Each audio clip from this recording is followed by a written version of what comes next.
Welcome to Modern Menopause, a podcast by Parlor Games. I'm your co-host Morven, one of the team members here at Parlor Games and a licensed professional counselor. And I'm here with my other co-host, Dr. Robyn. She is our consulting physician and all-round expert at answering those tricky questions and myths about midlife that you didn't know you needed an answer to until you heard it. Today we're going to be tackling one of those myths that a lot of women hear, which is that they don't need to get anything tested because they don't have any hormones, which is, a pretty interesting take. Or, they hear things like, well, your hormones are all low. Or, well, we know where they're going to be, so we don't need to worry about it. Right? Well, hormones are fluctuating. They're too hard to test. Right? You can't test your hormones because they're going up and down a bunch. Exactly. And we hear this from a lot of ladies. And it's one of the reasons that we decided to add salivary hormone testing. Today we're going to do something pretty special. Dr. Robyn has a case study for us to look at. So for all of our listeners, if you're just listening, you won't be able to see it, but we will talk you through it. But if you're watching this, you're going to be able to see an actual two different sets of results from a single client. And Dr. Robyn is going to walk everyone through, myself included, a little bit about what you're seeing with a salivary hormone test, what kind of results you can expect, what they're going to look like, what the layout is, that kind of thing, but also what was going on for this particular client. So with that, Dr. Robyn, why don't you take over? Tell us a little bit about what was going on for this lady. Yeah, absolutely. So, well, I think even before we dive into that, can we tackle like the idea of why I think people don't get hormone testing? Yeah. A lot of women want it. A lot of women ask for it from their providers, and they're told no.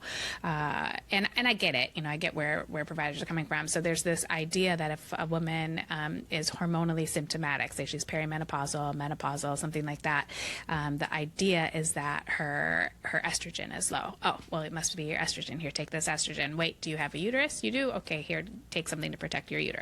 And that's kind of like the bulk of it. It's still this one size fits all approach of this is what we need, which isn't always the case. As we transition into menopause, some women will actually have more robust levels of estradiol as the ovaries are trying to keep working. While their progesterone levels plummet, testosterone can alter or can change. That can become lower. Our DHEA levels can decline, and the hormones that are shifting don't necessarily code or tell us what that woman is going to experience, right? So it's not like, oh, you're moody. Here's your estrogen, or that's not really the case. And so we have a lot of overlap with hormonal shifts and what women experience in their entire symptom picture there. So the testing that most providers have access to is going to be blood work.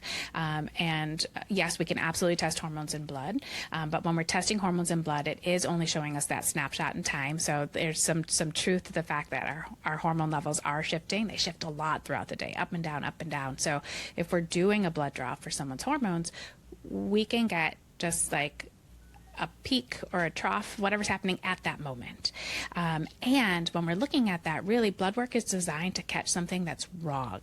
And as we transition into menopause and we have those changes, there's this wide, vast array of what someone's hormones can look like. Yes, they're likely declining overall, but we're having those ups and downs. But the reference range, so what we're comparing somebody's hormones to, what their results are being compared to, it's huge. And so unless that woman has like, a tumor, let's say, or, something's not functioning at all, she's going to look, quote, normal. So blood testing then doesn't really tell us anything. And so I get why they're not getting it. A woman thinks she's going to get her labs drawn and they're going to show something, and then we're going to, address her picture based on that. But that doesn't actually happen. Right. Mm-hmm. Yeah, I think that's an important thing to talk about, right, and to tell our listeners, is that there is a pretty big difference between what different tests tell us, whether it's a blood test, a saliva test. There's urine, otherwise known as a Dutch test, right? Mm-hmm. And that's the thing, right? Blood test is this single snapshot, so it makes sense that for the women who go to their practitioners say no, or their practitioners say yes, and then they see the results and they're sort of underwhelmed. Yeah. Mm-hmm. When we're doing in medicine, when we're testing something for someone, we're testing to help us direct treatment, and if we're going to do a blood test for somebody's hormones, nothing's going to change. Everything's going to look normal. So it's like, why would we do that? There's no, and with the idea of, oh, it must be estrogen. Here, take your, your pill, your patch, your gel, your cream, whatever. There's no point. I'll put that in air quotes for anybody who's just listening. There's no quote point to testing. But I think what I'm going to show today is kind of get across why I do testing for my clients. Yes, I have a lot of people come to me in my private practice and who have asked for testing and been turned away. And I have a lot of people come to me who have never worked with a provider before for hormones. But regardless, for all of them, we try to do baseline hormone testing. And for those women, I actually use saliva. You mentioned we can test hormones in urine. We can. That's how our body breaks them down. We talked about, yes, we can see them in blood, but blood has some drawbacks if that's our only option. And in saliva, what we're seeing is more of the tissue levels, let's say. So what's available for tissue use. Which is really what's important here, because it's not necessarily what our levels are doing, but how our body's using them that matters. That's the picture we're getting in saliva testing, and so we can really get something that's much more pertinent to some a perimenopausal or menopausal woman's concerns, and show her baseline, and evaluate a few more things that we're not used to seeing in blood work. So we're gonna pop into that next, I think. Yeah. Well, let's talk about that. So to give our listeners some insight, if they're not familiar with saliva testing, it's, from your saliva is pretty straightforward. You're going to get sent a wee kit. Mm-hmm. There's no pin pricks, no urine cups. It's little tubes, right? And ladies are spitting into these tubes. Typically, I want to say it's 3 or 4 times a day. 4 times a day. Yeah, 4 times, right? So they're filling these tubes with saliva 4 times a day to give them a kind of picture from morning, afternoon, evening, late, right before bed, sort of thing. But let's talk about that a little more, because that's one of the things that is different about saliva testing is this samples across the day. Yeah, and that's one advantage to it, because unlike that blood test, which is that snapshot in time, depending on the lab that's used, and so the what I'll show everybody today, this lab uses a 5th tube called the pooled tube. So yes, a woman collects 4 samples, but when her samples get to the laboratory actually takes a small amount from each tube, same amount from each, and creates a 5th tube. And it's from that tube that the sex hormones, our estrogens, progesterone, testosterone, it's from that tube that they're measured. So we don't get that peak and we don't get that trough. We get more of an average of the day. So it tends to fit the clinical picture much more closely. The other advantage to saliva here is we can measure somebody's cortisol levels, which, yes, cortisol can be measured in blood, but again, we're measuring a very different thing there. Cortisol in blood is again, snapshot in time. We know that the stress of the venipuncture or the draw itself can increase somebody's cortisol, so we can see a falsely elevated cortisol level just from the stress of the draw. And what we're measuring in blood is more like, okay, cortisol, by the way, is made from the adrenal glands, for anybody who doesn't know that. And so in blood, we're really just looking, are the adrenal glands functioning? Are they not functioning? Are they over-functioning? That's what we see there. We're looking for actual specific conditions. Versus in saliva, when we're looking at these 4 points, where we can measure somebody's curve throughout the day, and I can talk about what that would look like, but we're measuring something called the HPA axis, we're measuring baseline cortisol levels, not the stress response. We're looking to see if there's any shifting in how well the body's been handling its flow between the stress state and the rest state. So when that is off, when we spend too much time in our stress state, the HPA axis can become dysregulated, and that's what people call adrenal fatigue, if anybody's listened to that or heard of that before. Our adrenals don't get tired. I do not like that name. It's a giant pet peeve for me. But no one's going to walk around and say I have HPA axis dysregulation. That's why I feel tired. So I get it. We need a name. So that's the name that's stuck. Mm-hmm. Okay. Okay. Well, let's kind of dive in and take a wee look, or if you want to preface and give our listeners a little bit of information about the client, and kind of letting you take the lead with this one, because I know you obviously know more about this stuff than I do, and it was your client. So from wherever you want to start. No, absolutely. So this particular client came to me as a referral from her main doctor, specifically just to work on hormones. She was 60 when we started. We have 2 tests we're going to look at from her. We'll do a side by side here. But like all clients that come to me for hormones, we started by checking her baseline hormone levels. So baseline meaning what do hormones look like in her body without using any. Now in her case, she had some products and she had kind of dabbled in using them. So we'll see some kind of wonky stuff on her labs, but it's just from that. And I can show you that in a second. But so based on her levels and how she's feeling, so I always do a full intake with somebody for an hour. How are you feeling? What are your symptoms? We walk through everything, and then figure out their goals. We do the testing. She comes back in. So based on those first results and how she was feeling, we put a plan in place. And we also looked at her cortisol levels. So there's a little bit of shifting there. So we were working on stress management for her. I think in her case, we put on some adrenal glandulars, but things to help her feel better. And she did. Can I ask Dr. Robyn, what was this lady? What were her complaints? Like she said she's 60. So what was she when she first got referred to you? I know you said it was a doctor had referred her to you.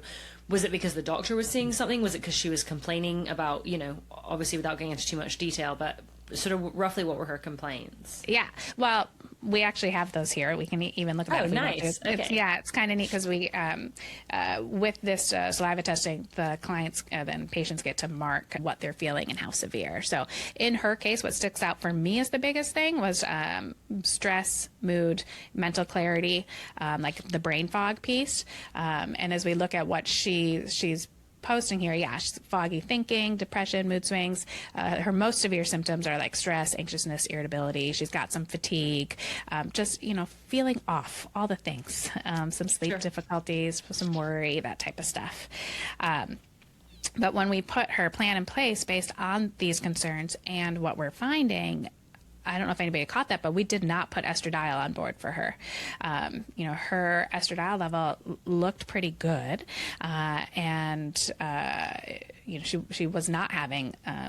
I know we think of hot flashes and night sweats; they can be multiple things, but there were no hot flashes, night sweats. She's many years, probably I'd have to look, but I think more than 10 years post-menopausal, and so we that's technically contraindicated. That could be a whole nother talk. But once a woman's more than 10 years, we really don't think about putting estrogen or estradiol in particular on board for them. We looked at cortisol and HPA access support, stress management, and when she came back, she was feeling better. She was feeling great, honestly. Like everything was good. There were no concerns. But if we fast forward, well, let me back up.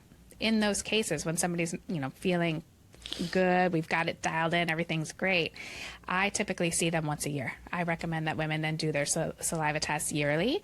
That way we get in front of anything before it changes. Because just because we're, like in her case, she's menopausal, it doesn't mean our hormones stay the same forever just because we're post-menopausal. What I call the internal environment can shift that. Our medications, our stress, what we're eating, did our weight change, like all sorts of stuff. So yearly testing for maintenance is my go-to with my the population that I see for sure. But in her case, she felt symptomatic prior to that. So when that happens, we think about doing testing earlier. So in her case, she complained that there was something more chemical off. She's like, I feel like there's something more chemical off. I don't feel like me. Little things are stressing me out. It just feels like too much. The stress and anxiety is higher than usual. She felt really anxious. And her words were she felt stuck in fight or flight. And she was certain, like her big thing, calling in, scheduling, talking to me was she needed estradiol. She's certain it was estradiol.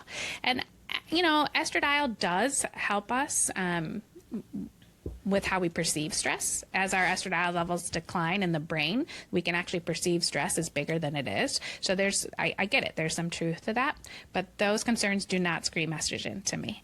And so we did her testing, and this is where I want to do some sharing with everybody. Yeah, show us. Let me do some screen sharing here. We're going to pull this up. We do her testing, and it shows us her sex hormones, her estradiol, progesterone, the ratio of the two. We can talk about what all this means, testosterone, DHEA. And I think what I'll do is just run through her results, and then we can go back to what some of this stuff means. Sure. But what I want to point out to everybody is look at her estradiol. So here on the left was her first testing. Here on the right is her second testing, her repeat many, many months later. It's exactly the same.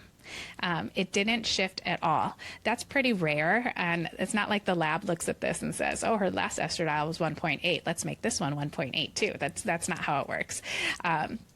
So this, what's so interesting to me in this case is here she's complaining of these symptoms. She's newly symptomatic. She's convinced it's estradiol, because of everything she's been, researching and reading and listening to. But yet her estradiol is exactly the same. And prior to this, she had felt awesome. So it can't be the estradiol, because prior to this she had felt awesome, and it's the same. So what's interesting is if we look, I'm going to scroll here, this is where we get to see the cortisol, which a lot of women never get to see. This isn't something that's offered in, standard circle. So lots of people never really get to see this. So when we're looking at cortisol should be highest about 30 minutes after we wake up. There's a response in the body called the cortisol awakening response. And so we get our highest cortisol about 30 minutes after we wake up, and then it slowly comes down throughout the day. So it mirrors what we would think of as healthy energy levels, or typical energy levels, what we want for the day. We want the most energy when we wake up, and then by the time we go to bed, it should be the lowest, supporting sleep.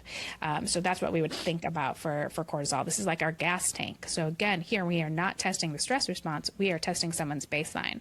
Cortisol gets a super bad rap. There's all this stuff saying lower cortisol detox. Right. But cortisol is required for life. We have to have it to do things. And we just don't, like anything, we don't want too much and we don't want too little. So when we're looking at a baseline, what happens in the body when we are stressed, the brain tells the adrenal glands, hey, there's stress here, make more. And we make more of cortisol and other chemicals to help handle the stress that we're exposed to. Stress goes away, we go back to baseline. But in today's world, for a lot of people, it's, make more. Oh, new stress is here. Yep, keep that coming. And we don't get the chance to go back to baseline. That's where this becomes a problem. And the system can't keep up with that increased demand without rest. And so the system becomes dysregulated. When it becomes dysregulated, our cortisol curve becomes dysregulated, and that's where it's tied to symptoms. So what we're looking at in a cortisol curve is the slope itself.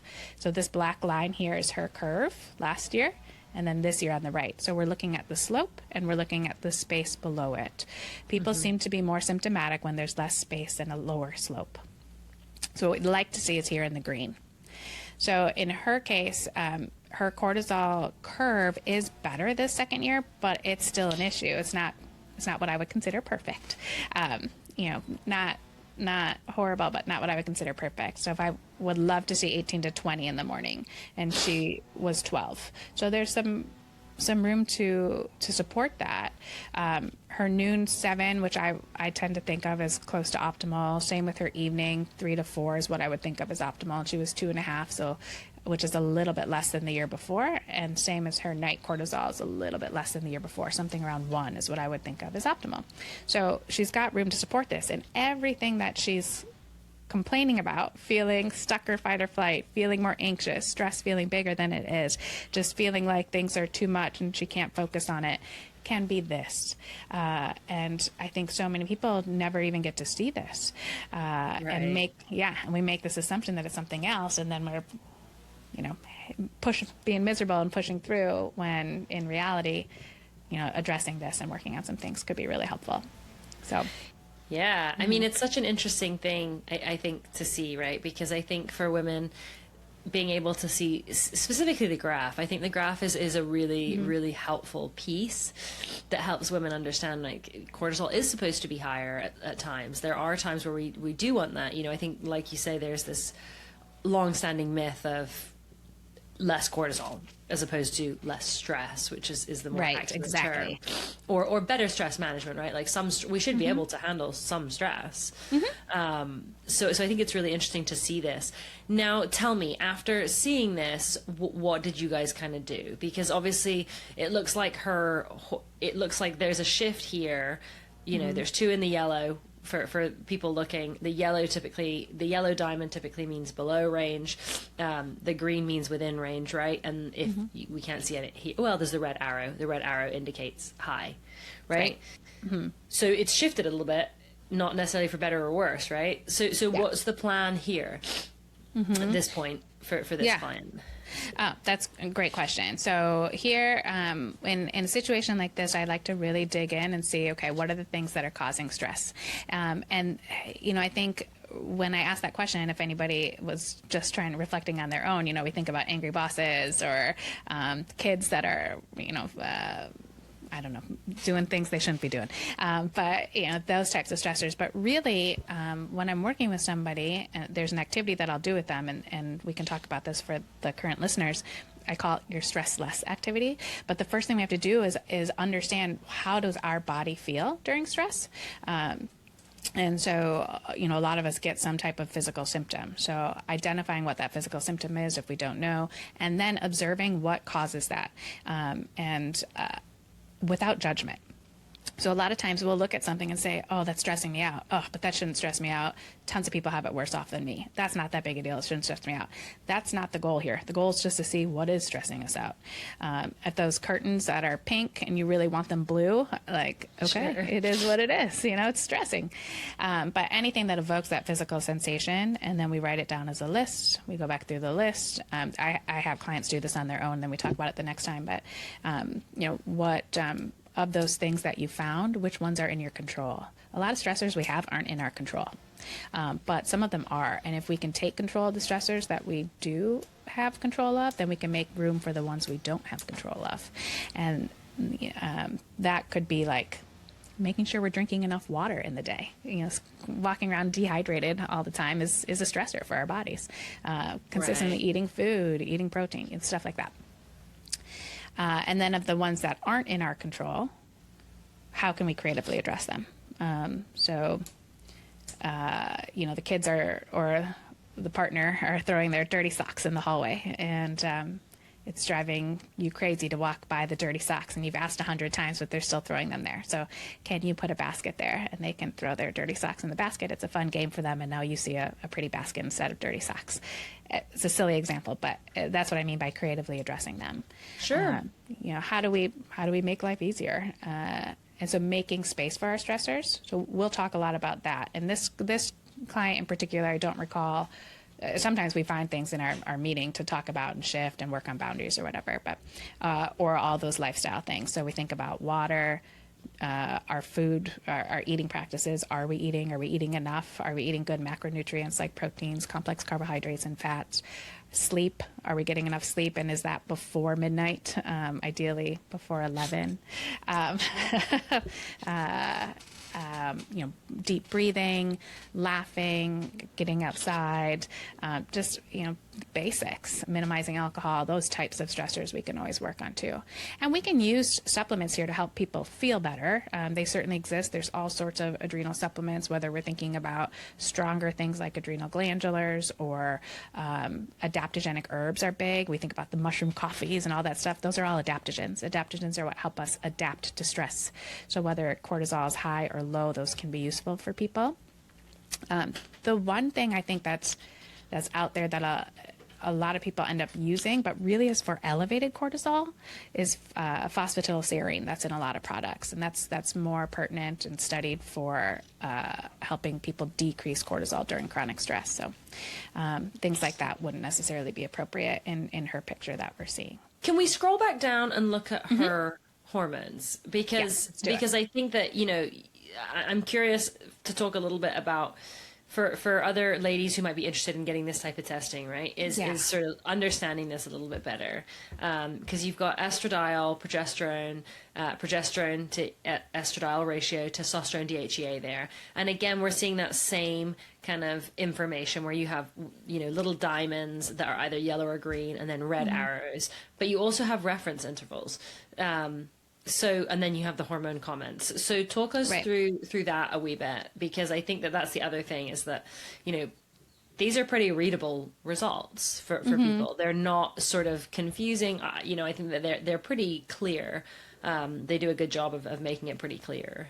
Yeah, no, I would agree with you. And we can actually, as women, well, men too, but we actually have 3 main estrogens in our body. And so we can measure all 3 of those in saliva. For whatever reason, we did not do that in this case. I don't recall why, but that's possible. So we can actually see all 3 of them. And then we get something called the estrogen quotient. So estradiol is our main estrogen. When people say estrogen, they're usually thinking estradiol. That's our main estrogen before menopause, versus estrone, which is E1. We can test that. That's our main estrogen post-menopausally. It's mostly made in our fat cells. And then there's estriol. Estriol is considered the main estrogen of pregnancy. And there's several studies to show that it may have some protective benefits. It's being studied for addressing autoimmune conditions. It's an interesting estrogen. And so based on that, when we measure all 3, we can see something called the estrogen quotient. The estrogen quotient was something one doctor observed in his practice. When women had enough estriol or a certain amount of estriol, he saw a decreased incidence of breast cancer. So that's where partly where the idea that it can potentially be a protective estrogen comes from. And so that estrogen quotient, people are looking for something over 1 or ideally over 1.5. And so when all 3 estrogens are measured, the lab would give us that. In this case, like I said, we didn't do that, but I feel it's worth noting. So here we have the estradiol and we have the progesterone. Over here on the left are her results versus the reference range. But what you guys can't see, and I'm just going to scroll over here, is we also there's the reference interval and the supplementation range. So this reference interval is an average of what this lab sees for somebody who is, or most of these at least, for someone who's her menopausal status. Versus the supplementation range is what we would this lab would expect to see for somebody who's supplementing a typical amount. So what we would call physiological, just kind of what the body would normally have made versus really increased supraphysiological or high dosing. So here, like we said, her estradiol is exactly the same both years, but her progesterone looks really high. This is likely what we would call, same with DHEA, sample contamination. So her levels are greater than 24,000, greater than 1,000. I know that she's not using enough to make that high in her body because I'm the one that gave it to her. So based on her dosing, I know that she's not using enough to really make it that high. But what's interesting here, and people look at this and they get really nervous and they think, oh, I need to change it. But we're measuring in picograms. Picograms are tiny. I think they're 1/1000th of a milligram. I got to double check, but tiny. And when we're using hormones, we're using milligrams. So if we touch any of that, like we move the bottle of cream that we're using, or we had some left over in our mouth if we were using a pill or a troche, something like that, and any of that hormone gets into the sample, it's going to look high because we're measuring in picograms, but using it in milligrams. So that's all this is. When we're seeing it at this high here for both her progesterone and her DHEA. The progesterone ratio is something that the lab calculates based on the progesterone and estradiol levels. So this is the progesterone to estradiol ratio. This is a ratio whose reference range we can see here is greater than or expected to be greater than or equal to 200. That's where one doctor observed an improvement in women's bone health when they were using just progesterone, not estrogen. We think of estrogen as important for bone health. It certainly is, but so is progesterone. And so greater than 200 is where that doctor saw improvement in bone health. I actually see women feeling better more commonly greater than 400. So I usually try to aim for a little bit higher with my clients. Her testosterone level here comes next. And again, we've got our reference interval for what we would expect to see for somebody who isn't supplementing, and then the supplementation range goes a little bit higher. She's marked elevated because she's not using it, but you can see for her testosterone level shifted quite a bit. It went from 9 to 46. That's a really big shift. And if she were supplementing, all of a sudden she'd have a green diamond, right? Not a red arrow, because she'd fall within that range. Yeah. So really what happened is she used DHEA to support this level, and it worked really well for her. DHEA is the precursor, to testosterone. It's a building block for testosterone and estradiol. So in her case, that approach worked really well. So So I look at that as okay if somebody's not symptomatic. When we have too much testosterone or DHEA, it can cause some scalp hair loss or acne, facial hair growth, things like that. But that was not the case for her. And DHEA is an interesting one. Maybe some people listening haven't even heard of DHEA. DHEA is where most of our hormones come from post-menopausally. It's also a hormone that's made by the adrenal glands. It is responsive to stress, but or that same stress response, I should say. But DHEA, like we just said, is what we would consider a prohormone. It builds other hormones. Our estrogens and like estrone, estradiol, testosterone, those kind of being the biggies there. It also has its own jobs in the body. You know, it helps with cognition. It helps with memory, especially under stress. It can help with soft tissues and bone health. Like that's kind of its physiological job in the body. And so here, hers was higher than the reference interval. But this reference range is what we see before DHEA levels decline. So as we age, especially by the time we're menopausal, DHEA levels are declining.